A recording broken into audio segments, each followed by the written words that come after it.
เคยทำหน้าที่อย่างเพื่อนชอบอย่างเพื่อนพออย่างเนี่ยเขาเปิดห้องว่าอยู่กับครูบาอาจารย์อุปถัมภ์อุปถากบางคนเนี่ยบอกหู้เรื่องธรรมอาจารย์ที่ผมเนี่ยอย่างครับมาถามว่าหน้าที่เขามันมีอย่างเขาอยู่กับพ่อบ้านอยู่กับพ่อบ้านใหม่ๆตัวยังอันตัวนี้ตัวเนี้ยยังอันเนอตัวเนี้ยยังอีเนอพ่อมันเนี้ยยังอีเนอแม่มันเนี้ยยังอีเนออีกอะอยู่วัดก็เหมือนกันพระเนนที่เป็นลูกศิษย์ลูกหานะมันย่อมจะหู้หน้าที่กันในธรรมอันนี้สงบวชนะครูบาอาจารย์ที่มีลูกศิษย์ลูกหาบอกเขามันต่อล้างหน้าปะละเตรียมล้างหน้าแปรงฟันไม่สีฟันอย่าผ้าเช็ดตัวอย่างตัวอย่างคือครูบาอาจารย์เดี๋ยวมันสบายเนาะอยู่ห้องไผ่ห้องมันเพียวพัดกวาดเช็ดถูเว้นวันกะถึงวันกะอาจารย์เพื่อนมีแขกมากะเตรียมถ้วยโถโอชากะอย่างอาตมาภาพนี้โดยมากนี่เพื่อนมาทำบุญนี่บ่ได้เข้ามาในห้องเนาะคือไปที่ศาลาการประเรียนครับวิหารเขาก็ต้องกวาดทุกวันนะวิหารนี่นะมันมีขนนกขี้นกเอาเครื่องดูดฝุ่นไปเว้นวันดูดกา2 วันดูดกาอีกขนนกขนยังล่นกวาดเพียวพัดกวาดก็ทำอย่างนี้มาโดยตลอดพ่อแม่เขาสอนมาเตื้อเดียวครูบาอาจารย์ก็สอนมาเตื้อเดียวเนาะเขาก็จำเท่าตายนั่นแหละแต่เขายังมีชีวิตเขาก็จำเนี่ยเขาอยู่ในก็ถึงบัดอยู่ไหนจะไปจี้บาจี้แหงมาเป็นเขยก็ได้มาเป็นไปก็ได้มาเป็นผัวมาเป็นเขยมาเป็นไปนี่สำคัญพ่อผัวแม่ผัวเขาเนี่ยจะได้พ่อเมียแม่เมียเขาเนี่ยจะได้เขาต้องเข้าหาเปิ้นถ้าเป็นนักมวยอยู่ไกลก็เจ็บเขาจะเตะจะทีบเนาะถ้าอยู่ใกล้ก็ยังแควนน้อยหนีจ้างคือเข้าวางงาอย่าหนีคนปาลาคือไก่สุดไก่จะดีที่สุดเว้นมาคือปอศอกเว้นวอกคือปอวายอย่าเว้นคนปาลาบ่ต้องไปพอบ่ต้องไปฟังบ่ต้องไปอู้จะดีที่สุดอาตมาก็ใจอย่ามาโดยตลอดเปิ้นบ่ได้ไปไหนก็จังมันเถอะแม้กระทั่งศรัทธาญาติโยมที่เป็นศรัทธาอุปถัมภ์วัดเฮานะเปิ้นกินเปิ้นทานเปิ้นบ่นิมนต์ก็บ่ต้องไปถามหาศรัทธาบางคนบ่ก็ถามท่านมาอันบ้านท่านเปิ้นมีงานเปิ้นนิมนต์ก็มันนิมนต์รอก็จบมันต้องไปต่อละนะใครทำบุญเมื่อได้อันนี้แสดงว่าเขาเลื่อมละเขาอวดดีละอย่าบ่ฮู้หรอมันนี่ยินไผว่ามันก็จบแค่นั้นนะญาติโยมท่านมหาได้ยินก็ลูกอีกแก้วลูกอีกคำอันนั้นอันนี้มันหนีด้วยกันพุ่นนะบ่ฮู้หรอก็จบละมันหนีเมื่อใดไผทั้งใดหนีไปเมื่อใดล่ะเมื่อเจ้าเมื่อตอนเมื่อไหร่น่ะแสดงว่าเฮายาวละญาติโยมลองทำเด้อมันถึงจะดีนะบทเท่าอันนี้บัดได้เนี่ยปุ่นนั่งตั้งงอนึ่งไหเข้าดดไปกาดพุ่นละวางกลางกาดมนุษย์เข็นมีคือมนุษย์ขี้เหม็นนะมันก็เป็นอย่างนี้บ้านเฮานี่พระต้องพอข้ามไปตรงๆจะทำได้ยากหากไร้ความซื่อสัตยะนะถ้าเป็นซื่อสัตวะมันดึงนักแก่หมู่เนี่ยนะคณะที่ทำได้ง่ายหากเปิดใจยอมรับกล้าหาญเป็นต้นแล้วก็หันความชั่วร้ายของตัวเก่าแล้วนับว่าเป็นความดีชนิดหนึ่งเพราะมันคือจุดเริ่มต้นของความเปลี่ยนแปลงดังเฮาหันหลังคาบ้านหัวจึงสามารถซ่อมแซมหลังคาได้ที่มีสภาพสมบูรณ์ใช้กันแดดกันฝนได้ต่อไปคนจำนวนนักใช้เวลาเนิ่นนานกว่าจะเข้าสู่กระบวนการยอมรับตัวเก่าบางคนถึงขนาดต้องได้รับบทเรียนยิ่งใหญ่ในชีวิตจากความสูญเสียและความผิดพลาดบ่นักก็น้อยจนบ่เหลือทางเลือกอื่นนอกจากเผชิญหน้ากับความชั่วร้ายของตนเองแล้วเริ่มลงมือแก้ไขเรื่องการยอมรับความชั่วร้ายของตนนี่แหละทั้งละอ่อนทั้งผู้ใหญ่ต่างก็มีปัญหาไปคนละอย่างปัญหาของผู้ใหญ่ก็คือการยอมรับผิดผ่านวันเวลาเนิ่นนานทั้งเบียดเบียนตนเองและผู้อื่นมากมายถึงวันที่หู้ตัวกิเลสพอกพูนกลายเป็นไม้แก่ดัดแก้นิสัยได้ยากส่วนละอ่อนทั้งหลายปัญหาก็มีอยู่ว่าเขาผ่านชีวิตยังบ่นักยังบ่คิดตกพลึกยังบ่มีจุดตัดพลึกเกิดการอู้คุยกับตนเองทำความเข้าใจชีวิตของตนเองในเชิงลึกจึงพลาดโอกาส สมองหันกิเลสร้ายกาจที่เกาะกินใจการยอมรับในความชั่วร้ายของตนเอง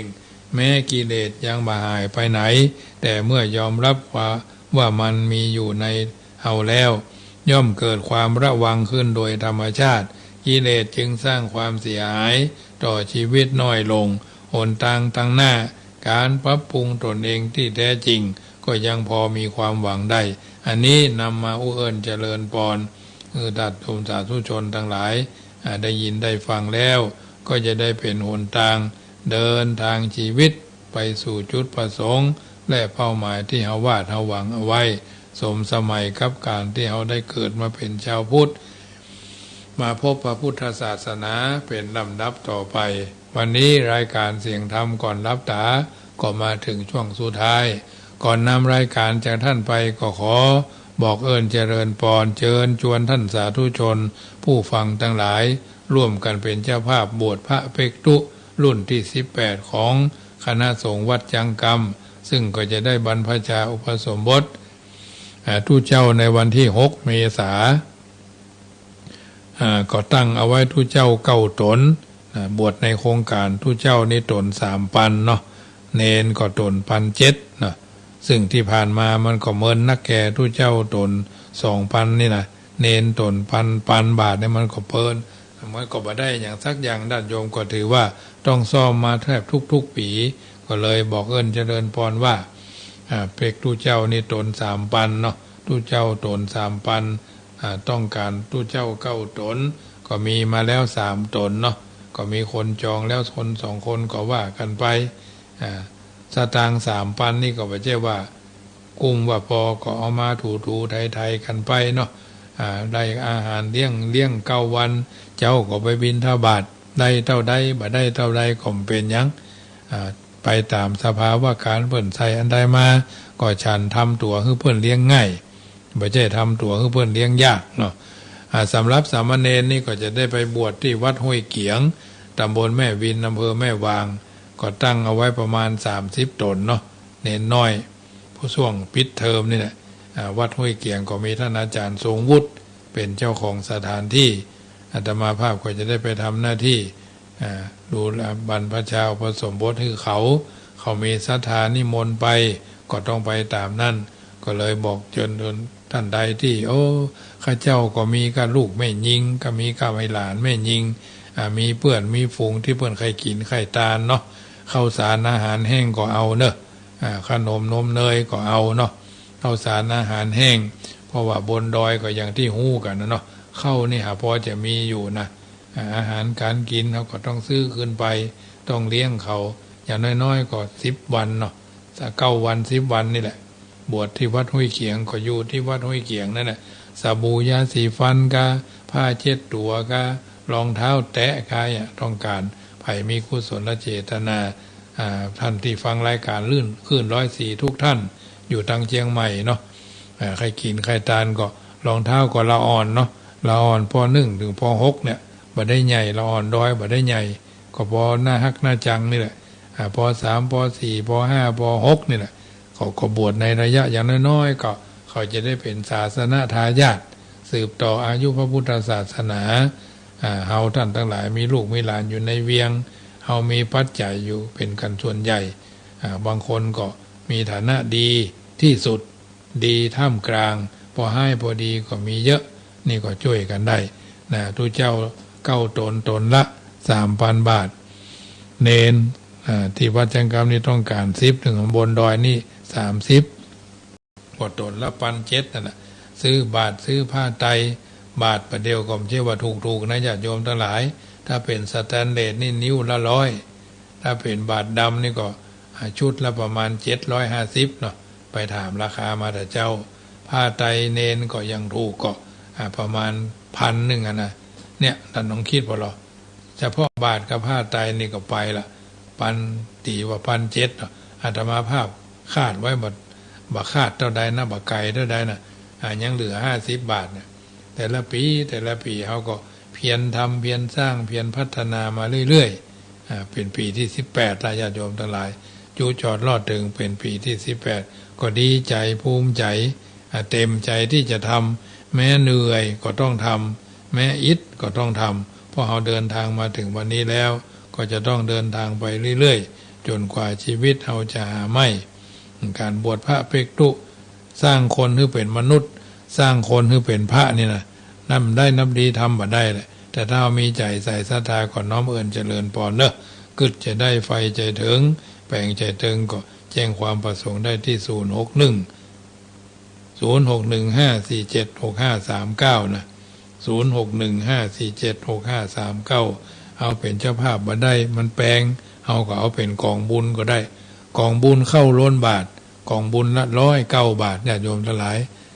จะทำอย่างน้อยๆก็การจัดกิจกรรมทุกครั้งก็ต้องมีเงินสำรองเนาะ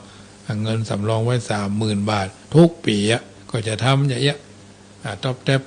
บเดี๋ยวก็ไปบิณฑบาตมาได้ข้าวสารบางทีบางครั้งก็เอาข้าวสารไปแปรเป็นสตางค์มาเอามาบริหารเนี่ยพระวิทยากรไปบิณฑบาตในหมู่บ้านแต่ละบ้านได้เท่าใดบ่ได้เท่าใดเขาก็บ่ได้ไปซีเรียสเครียดเข่งอย่างนักนะไปตามที่เขาได้แจ้งไปล่วงหน้าวันนี้จะพาพระเนนมาบิณฑบาตภาคฤดูร้อนเนยก็เขาก็ไปตามนั้นนะเจริญพรแม่สีทรจะไปกรุงเทพมาล่ะจะได้ไปแถมอยู่แถมย่งจะไปอยู่วันที่18ถึงวันที่17ถึง23ยกสุดท้ายละ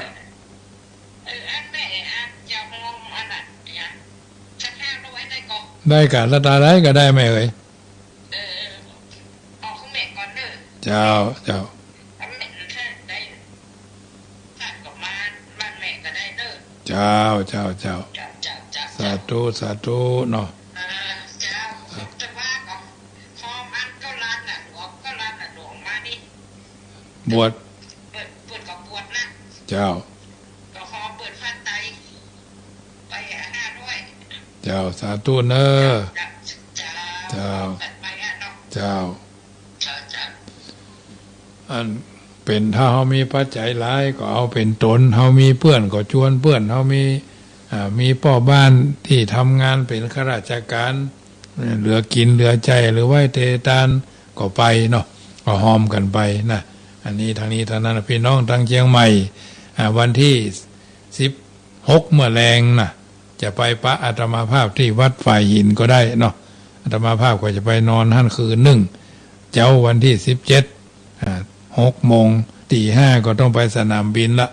เพราะจะต้องบินวัน6 โมงเพราะจองเงินเที่ยวบินเอาไว้เนาะขาปิกนี่ก็จะไปฮับก็ยังแควนน้อยเปิ้นก็จะถวายความอุปถัมภ์เนาะทางนี้ทางนั้นพอดีก็โยมเปิ้นจะถวาย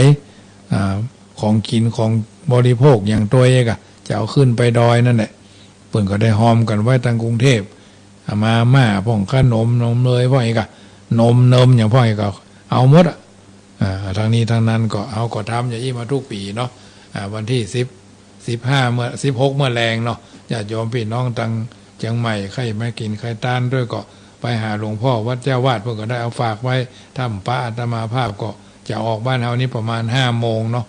ไปพักผ่อนที่หั่นคืน1เราลูกศิษย์ไปเรียนเทคโนตีนดอยแล้วก็จะให้มันไปส่งตอนเจ้าว่าเฮาอยู่ไกลก็ต้องไปเก่าเจ้งก็เก่งเจ้าเห็นน้อยเนี่ยญาติโยมทั้งหลายบวชพระภิกษุก็ปีละเตื้อก็ทำมาปีมันแม่มันจะลำบากมันจะเหน็ดจะเหนื่อยอดเปรี้ยวกินหวานอดสารได้ซ่าเนาะไปเรื่อยๆจัดนี้เฮาบ่ค่อยสมบูรณ์จัดหน้าก็คือมันมั่งมูลตุนเต้าไปตามกาลสมัยกาลเนอะถ้าคิดจะได้ไฟใจถึงแปลงใจถึงก็ทำบุญตังธนาคารก็ได้พร้อมเพย์ก็ได้พร้อมเพย์ก็0615476539ก็ได้0615476539กองทุนเข้าล้นบาทก็7980021894ก็ได้หรือ531005993ก็ได้เอาที่สบายใจเนอะกองทุนนี่กองทุนละ109 บาทเนาะตัวเจ้าตนละ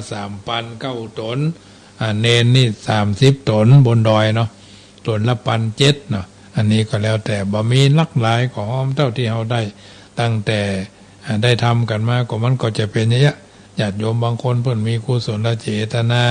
วัน2 วันก่อนก็พี่น้องตังรัตนาวัดรัตนารามต้นแก้วแม่ริมเพิ่นก็มาทำบุญกันได้ค่าน้ำค่าไฟอยู่350 บาทสาธุสาธุอนุโมทนาเนอะนี้ก็ได้ดำเนินรายการเสียงธรรมก่อนรับตาสมสมัยได้เวลา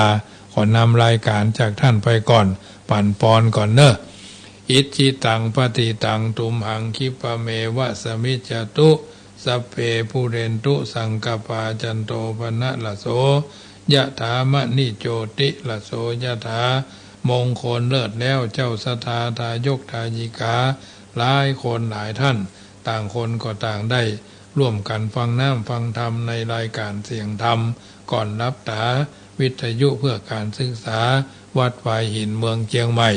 อัตมาภาพพระมหาประสิทธิ์ธรรมาภินันโทวัดจังกำอำเภอป่าซางจังหวัดลำพูนเบอร์โทรศัพท์061-547-6539ได้ผู้เอิญเจริญปอนบอกบุญในกายการบวชพระเภกตุภาคฤดูร้อนบวชเภกตุเจ้าวันที่6 เมษาบวชสั่งรองหรือบรรพชาเนตรเนนภาคฤดูร้อนเดือนพฤษภา1 พฤษภาถึง20 พฤษภาบุญกินบุญตาลบางคนบางท่านมีกุศลศรัทธาไข้กินไข้ตาลก็สามารถร่วมทำบุญตามเบอร์โทรศัพท์061-547-6539ได้ตามโอกาสและจังหวะเวลาบุญกินบุญตาลถึงมดถึงมวลจุงประมวลกับกายเป็นชัดแก้วพี่ดานคำครี่มุงบังเจ้าศรัทธาผู้อยู่เบื้องหลังแห่งความสำเร็จมีความผาสุกร่มเย็นดูตั้งกินดูตั้งใจดูตั้งไหวเตตานเรือกินเรือใจหรือไหวเตตานจุคนจุท่านจุใหญ่น้อยใจยิงนั่นจุงจักมีเตี้ยงแต่ดีหลีพุทโธบังซ้ายธัมโมบังขวาสังโฆบังกายาอะระหังบังเกสาอะระหังพุทโธนะโมพุทธายะอายุวันโนสุขังปะลังขอเจริญปอน